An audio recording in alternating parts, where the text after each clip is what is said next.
Library अगर बन जाती है तो वहाँ पे अपने सारे स्टूडेंट्स बैठ के पढ़ सकते हैं, ये हमारा मेन उद्देश्य है। बाबासाहेबांनी एवढं मोठं केलं। जस्ट इमेजिन 70-75 ईयर्स बिफोर, 75 साल पहले, हमारे में से काफ़ी लोगों के पेरेंट्स आज भी होंगे, उनसे पूछ सकते हो कि उस वक्त समाजाची हालत क्या होती। A difference, subtle not subtle but it's a very visible difference which has been created. तो ये हमको रखना है। Buddha has said you become what you think, और बुद्धा से बड़ा कुछ नहीं है। मैं भी कई बार जैसे डिप्रेशन में जाता था, तो what I used to do, इसको अंधश्रद्धा बोलो या कुछ भी करो, मैं बाबासाहेबांचा फोटो समोर ठेवायचा, उसके सामने में मोमबत्ती जलाता था। तो you keep some ideal in front of you, माँ को रखो, बाप को रखो, बाबा साहब को रखो, बुद्धा को रखो, anyone, keep some sort of motivation in front of you and go on preparing.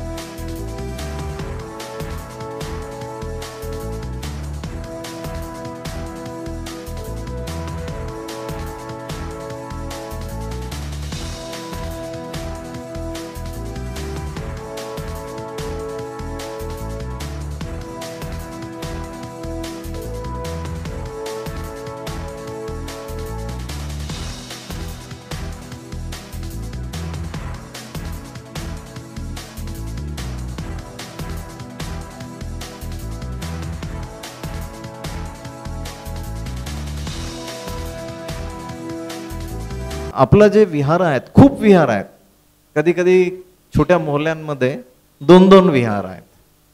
कुठे काही प्रॉब्लेम झाला त्याच्यामुळे 2-2 विहार झाला। तो तेवढा मोठा इन्फ्रास्ट्रक्चर हा असा विशेष काही कामाचा राहत नाही। आणि खूप सारे विहार जे म्हणजे चांगल्या तऱ्हेने ज्या ठिकाणी काम होता है वो मेन है लेडीज के वजह से। म्हणजे महिला तिथे येतात, वंदना घेतात, म्हणजे ते उपोषित आहे किंवा आता वर्षावासा आहे, 14 एप्रिल आहे, बुद्ध जयंती आहे, धम्मचक्र प्रवर्तन दिन आहे, हे मेन म्हणजे विहारांमध्ये जे कार्यक्रम होतात ते महिलांमुळे होतात। And rest of the times the infrastructure is of not much use. बऱ्याचशा ठिकाणी काही लोक तिथे कॅरम खेळायचे, तो मेरा एक कहना था कि कैरम नहीं खेलने देना, तुम्ही बुद्धिबळ खेळू द्या, चेस खेलने दो, at least it will be some sort of constructive activity there. मग दुसरं काय करायचं, तर घरी या साईडला तो खूप जास्त प्रॉब्लेम नहीं है, घरी आपल्याकडे स्पेस असतो अभ्यास करायचा। लेकिन बॉम्बे में जैसे क्या होता है, स्लम्स है, वहाँ पे छोटी सी रूम रहती है, वहीं पे खाना रहता है, वहीं पे टीवी रहता है, वहीं पे सोना रहता है, वहाँ पे पढ़ना रहता है, then it becomes difficult to study. तो वहाँ पे हम लोग जो कोशिश किए हैं, जो लाइब्रेरीज बनी है वो मेन यानी स्लम साइड में बनी है। पर चलो यहाँ पे वैसा नहीं है, but what is the use. इथे मोठं एक वाचनालय है, उसका नाम क्या, राम मनोहर लोहिया वाचनालय, यहाँ पे जो लाइब्रेरी राम मनोहर लोहिया वाचनालय, वो लाइब्रेरी के तो अपने समाज के ऊपर बहुत एहसान है, क्योंकि मैंने बहुत सारे प्रोफेशनल्स वहां से निकलते हुए देखे, या फिर बहुत सारे ऑफिसर्स वहां से बनते हुए देखे। तो ऐसा क्यों होता है, तो ती जी म्हणजे त्यावेळेस जी कल्पना असते आपल्या अभ्यासाची, या जिस वक्त पे हम पढ़ाई करते हैं, if you see someone else studying, someone else reading a book, then we discuss, और वो और ज्यादा अच्छे से होता है। लाइब्रेरी अगर बन जाती है तो वहाँ पे अपने सारे स्टूडेंट्स बैठ के पढ़ सकते हैं, ये हमारा मेन उद्देश्य है। आणि याच्यामध्ये आम्ही आमच्या परीने थोड़ा थोड़ा प्रयत्न करतो। मुझे यहाँ पे the library is here itself, library is that, okay. एक छोटा सा एक्सपेरिमेंट किया है वर्ली में। जैसे ये विहार है तो उसको पार्टीशन किया गया और आधे पार्टीशन में लाइब्रेरी बनाई गई, वो तो एक हो गया।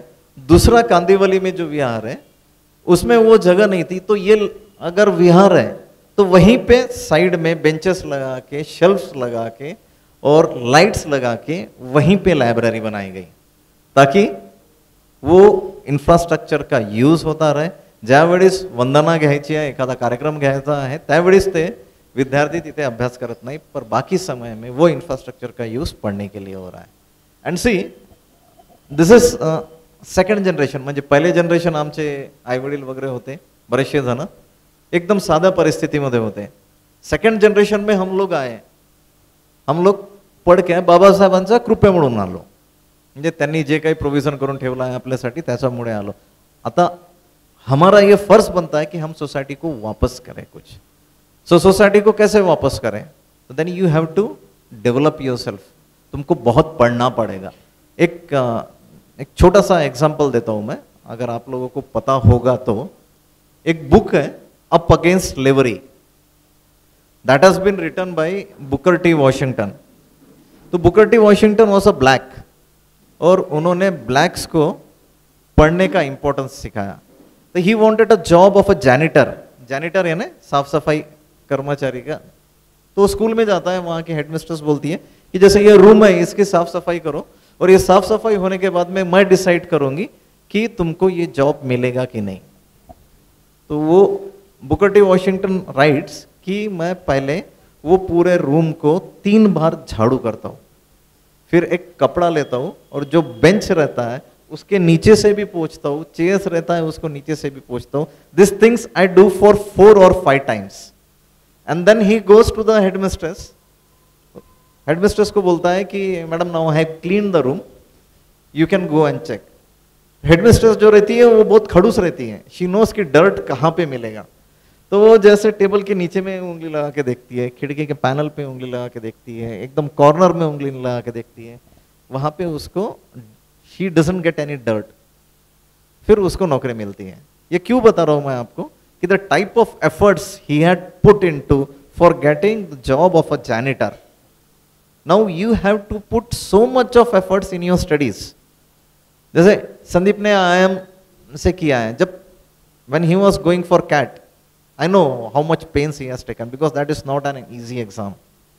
उसके कई तरीके, यानी मल्टीप्लिकेशन से लेके तुम्हारी वोकेबलरी से लेके पढ़ना कैसे है, कॉम्प्रहेंशन रहता है, उसके क्वेश्चन आंसर्स कैसे जवाब देने हैं। एक पहले तुम एक वर्ड पढ़ते हो, then practice of reading 2 words, then practice of reading 3 words, then the entire sentence, यानी एक सेंटेंस पढ़ा, दूसरा सेंटेंस पढ़ा, तीसरा सेंटेंस पढ़ा। Am I right? Something like this. तो इस तरीके से जो प्रिपरेशन रहता है वो स्पेशलाइज्ड प्रिपरेशन आपको जो भी आप बनना चाहते हो उसके लिए करना है। If you want to become a doctor you have to prepare for NEET examination. Don't think of the scandal which is going on, छोड़ दो, अपने हाथ में जो है वो करो। You want to go for civil services you have to prepare that, you have to go for कुछ। कोई लोग अगर अच्छा एडवोकेट बनना चाहते हैं, क्लैट में जाना चाहते हैं, कोई मीडिया में जाना चाहता है, कहीं जाना चाहता है, तो opportunities are available in plenty. You have to search for the opportunities और तुमको वो हिसाब से पढ़ाई करना है। You have to put your heart and brain in to it. एक त्याचा पुढे जाऊन एक छोटासा एक्झाम्पल मी सांगतो की बाबासाहेबांनी औरंगाबादमध्ये विद्यार्थ्यांसमोर भाषण करताना 2 गोष्टी सांगितल्या होत्या की given a chance you have to prove that you are nowhere less than anyone in the world. त्यावेळेस चान्स मिळत नव्हते, शिक्षणाचे द्वारा खूप कमी होते, पढ़ाई करने के रास्ते भी कम थे और जो भी चीज़ें थी वो कम थी।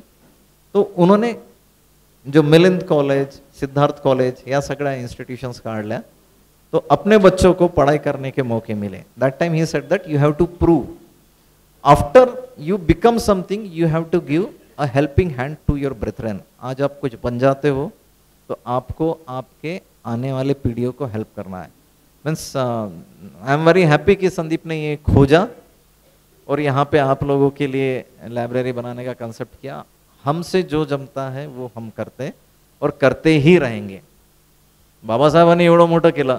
जस्ट इमेजिन 70-75 ईयर्स बिफोर, 75 साल पहले, हमारे में से काफ़ी लोगों के पेरेंट्स आज भी होंगे, उनसे पूछ सकते हो कि उस वक्त समाजाची हालत काय होती। A difference, subtle not subtle but it's a very visible difference which has been created. तो ये हमको रखना है और जिस फील्ड में भी आप जाओगे वो फील्ड में आपको पूरे एफर्ट्स लगाने। रिमेंबर वन थिंग कि अपने ऊपर में कोई गॉडफादर नहीं है, जो कुछ भी है वो अपना खुद का काम है। And then there are always forces which will try to demean you, which will simply try to disillusion you or discourage you. That time you don't have to break down, you have to fight your way out. मैं normally भाषण देने के बाद में, भाषण थोड़ा सा कम ही देता हूँ ऐसे वक्त पे, and I try to interact with students. तो मैं चाहता हूँ स्टूडेंट्स है यहाँ पे, लड़कियां काफी है, आई एम हैप्पी। लड़के कम दिख रहे हैं, स्टूडेंट्स हो सकता है होंगे, but I am not able to see. तो तुम्हारे जो सवाल होंगे, it may be related to anything, army हो, नेवी हो, या सिविल सर्विसेज हो, प्रोफेशनल कोर्सेस हो, मीडिया वाला हो, मेट्रो वाला हो, आने वाली जॉब अपॉर्चुनिटीज हो, you can ask. Unless and until you ask, you will not be able to learn. या anyone from the girl side? कि मेरे एसएससी के सारे क्लियर होते हैं, बैंक के भी होते हैं, रेगुलेटरी एग्जाम्स भी होते हैं, अभी तक मैंने। So what do you want to clear? You want to clear civil services? No, I am preparing for banking exams. Banking exams? Yes. Okay, ठीक। I will try to answer your question. I don't know how much I will be able to satisfy you. See, मी Booker T वॉशिंग्टनचं example दिलं, ठीक आहे. What he does, he puts entire efforts whatever he can. Now, let me ask you, how many students or how many people throughout India are appearing for that exam in which you are appearing? Lakhs. Okay. And how many posts are there? 300, 400, 500. So, the probability of you getting selected is in some percentage, बहुत कम percentage में रहता है. तो doubt मत करो, keep some sort of plan B ready with you. अपने आप पे doubt मत करो. Put the best that you can. जितना हो सकता है उतना अपने इससे डालो. Doubt मत करो, otherwise depression में जाओगे. ये सोच लो कि तुम करोगे, डजंट मैटर. मैं तुमको एक सवाल, एक ये चीज बताता हूँ. मैं सिविल सर्विसेज के इंटरव्यू में गया था, उस वक्त पे वो मैनुअल होता था, जो फॉर्म भरा जाता था वो हाथ से भरा जाता था. तो उसमें 24-25 सर्विसेज जो रहती थी, the chairman of the committee, उसने वो मेरा फॉर्म वहां पे था, उसने ऐसे उठाया, उसने देखा कि how many times have you appeared and all this things. तो उसने बोला कि ये जो लास्ट की सर्विस भी अगर तुमको नहीं मिलती है तो don't you think you would have wasted so many years of your life preparing for this examination. अब इस सवाल का कोई जवाब एग्जैक्ट नहीं रहे, बट व्हाट आई आंसर्ड, बोला no sir, even if I don't get, already in the preparation of this examination my horizons have been widened, my personality has been shaped, and I have come to know about so many things which will help me in my future life. ये सोचो कि तुम्हारा कुछ ना कुछ हो जाएगा. अगर नहीं भी होता है बेटा, don't worry, this preparation, this knowledge will definitely help you at some point of time in your life. You never know what type of opportunities will be coming for you. So go on preparing, put your heart and brain into it and try to jump here. तुम banking की exam PO के लिए कर रहे हो, तो you think of going into IMF, you think of going into World Bank, you think of going into some very big institutions, financial institutions, think, and you think I am going to succeed, I am going to succeed. Buddha has said you become what you think, और बुद्धा से बड़ा कुछ नहीं है. Okay, so motivate yourself. मैं एक बस छोटा सा करके एक तुम्हारे सवाल का जवाब कर. मैं भी कई बार जैसे डिप्रेशन में जाता था, तो what I used to do, इसको अंधश्रद्धा बोलो या कुछ भी करो, मैं बाबासाहेबांचा फोटो समोर ठेवायचा, उसके सामने में मोमबत्ती जलाता था. तो you keep some ideal in front of you. माँ को रखो, बाप को रखो, बाबा साहब को रखो, बुद्धा को रखो, anyone. Keep some sort of motivation in front of you and go on preparing. Okay, thank you. Sir good evening, मेरा नाम अजय तिवारी है. मेरा क्वेश्चन है सर कि जैसे एग्जाम प्रेशर कैसे हैंडल करें. एग्जाम प्रेशर कौन सी एग्जाम है तुम्हारी? जैसे सीजीएल की तैयारी करते हैं सर, मॉक वगैरह देते रहते हैं, सब कुछ अच्छा जाता है, लेकिन एग्जाम में जाने के बाद एक्यूरेसी भी कम हो जाती है और नर्वसनेस आ जाता है. कुछ नहीं, पढ़ो, कोई नर्वसनेस नहीं आएगा, सोचो. But the thing is, exam की एंग्जाइटी तो हर किसी में आती ही है. मैं एक बार प्री दे रहा था, प्रिपरेशन अच्छा हो गया था, सब कुछ था, एंड आई वॉज कॉन्फिडेंट, लेकिन मुझे रात भर नींद ही नहीं आई. नींद आई ही नहीं. प्री, और उस समय में प्री पहला पेपर 2 घंटे का होता था, बीच में गैप रहती थी, बाद में फिर 2 घंटे का होता था. तो it used to be very taxing. Anxiety आती ही है. प्रेशर से कोप कैसे करना, ये कोई तुमको उस तरीके से जवाब नहीं दे पाएगा. There are certain psychologists, there are certain motivators who will guide you, but everything is up to you. पढ़ो. बहुत बार ये होता है कि हमारा प्रिपरेशन जब थोड़ा सा कम रहता है तो एंग्जाइटी ज्यादा बढ़ती है. ये सोचो तुमको ज्यादा पढ़ना है. और ये सक्सेसफुल लोग हैं, इनमें से अगर कोई कुछ बोलना चाहेगा इसके ऊपर से तो